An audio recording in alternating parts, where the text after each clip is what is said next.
આજે પણ ગુજરાતના વીરપુરમાં ભોજન આપવાની પરંપરા ચાલુ છે। એક સમયે હરજી નામના એક દરજી તેમની પાસે પિતાના પેટની દર્દની ફરિયાદ લઈને ઈલાજ માટે આવ્યા। જલારામે તેમના માટે પ્રભુ પાસે પ્રાર્થના કરી અને તેમનું દર્દ મટી ગયું। આમ થતા તેઓ સંત જલારામના ચરણમાં પડી ગયા અને તેમને બાપા કહી સંબોધ્યા। ત્યારથી તેમનું નામ જલારામ બાપા પડી ગયું।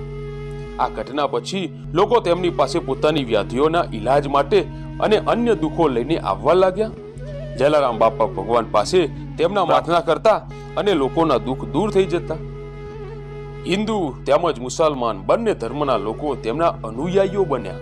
1822માં જલામ નામનો એક મુસલમાન વેપારીનો પુત્ર બીમાર પડ્યો। ડાક્ટરો હકીમો તેને સાજા કરવાની આશા મૂકી દીધી। તે સમયે હરજીએ